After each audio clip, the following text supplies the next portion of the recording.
Welcome to the life and works of Rizal. The Philippines in the 19th century. During this period, such concepts as industrialism, democracy, and nationalism triggered revolutionary changes in science, technology, economics, and politics. These changes enabled men to achieve the heights of prosperity and dignity. In social structure, the Spanish landholding system imposed upon the country the arrival of the conquistadors. The Spaniards exacted all forms of taxes and tribute and drafted the natives for manual labor. Consequently, the poor became poorer, the rich became richer. In political system, Spain governed the Philippines through the Ministro de Ultramar, or Ministry of the Colonies, established in Madrid in 1863. This body helped the Spanish monarchy manage the affairs of colonies and governed the Philippines through a centralized machinery, exercising executive, legislative, judicial, and religious. In educational system, for almost 300 years since the Spaniards established the first settlements in the Philippines, there was no systematic government supervision of schools. The most serious criticism against the system were the overemphasis of religious matters than the obsolete teaching methods, the limited curriculum, and very poor classroom facilities, and the absence of teaching materials such as books in the elementary and the high school levels. Primary education was neglected during this time. The absence of teaching materials such as books in elementary and high school. Primary education during this time was neglected. The absence of economic freedom. The prejudice against Filipinos in the schools of higher learning and the friars' control over the system were also reported. Fear of God was emphasized and obedience to the friars was instilled in the minds of the people. They were constantly reminded that they had inferior intelligence and they were fit only for manual labor. These practices resulted in lack of personal confidence and lack of knowledge. Those Spanish time or the 19th century time, the Filipinos were really poor. If we consider our life now as a poor, how much more those time? Our ancestors are not allowed to study. They don't have knowledge about education.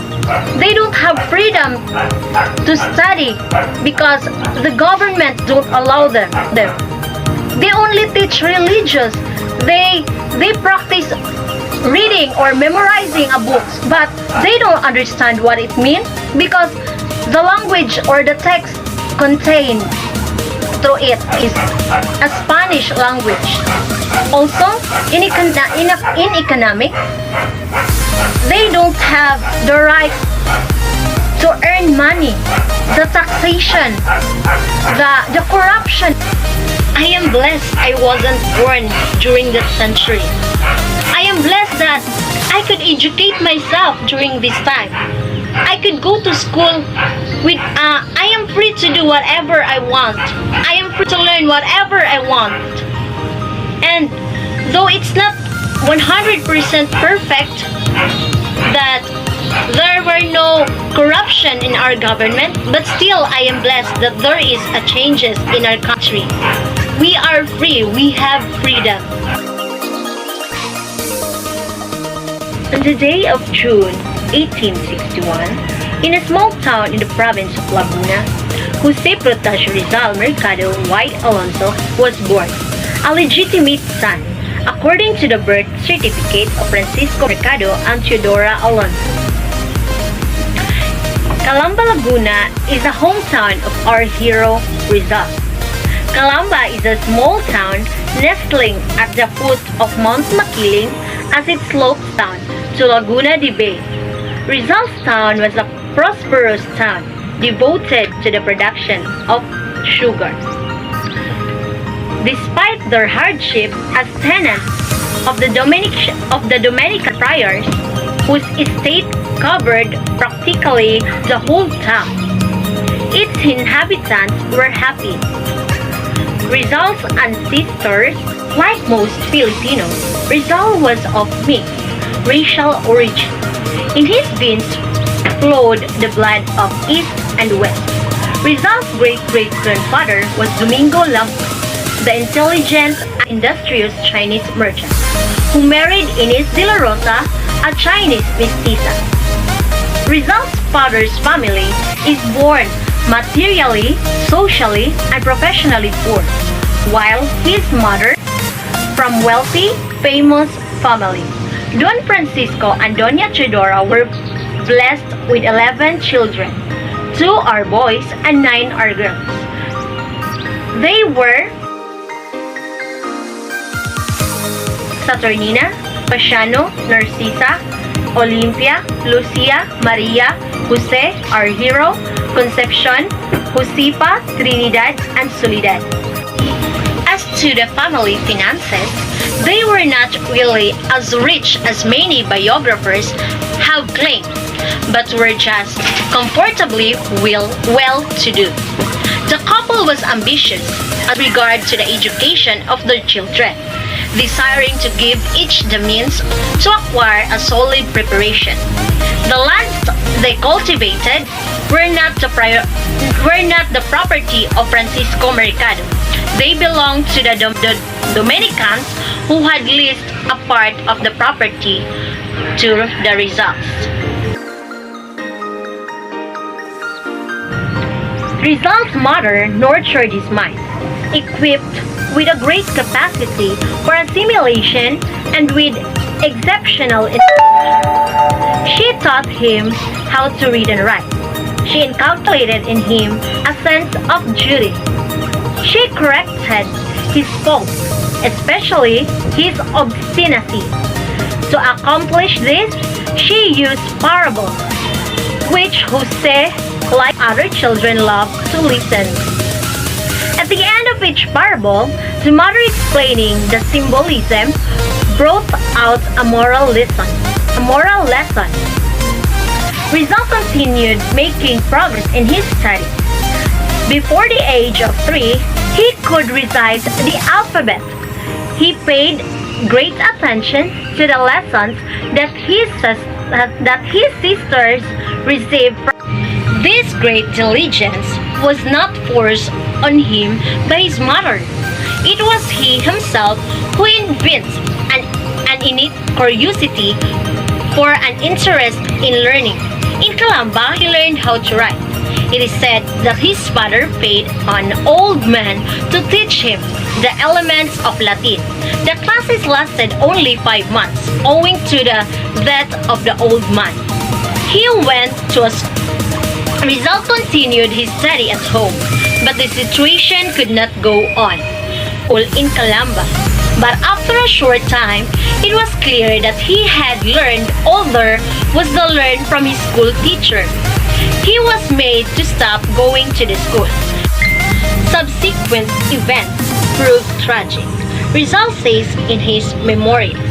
A few days later, the infamous woman, together with a lieutenant of the Guardia Civil who had been a family friend, accused him, Jose Alberto, of poisoning, and named his mother as a accomplice, who was a fanatic, a puppet of the friars.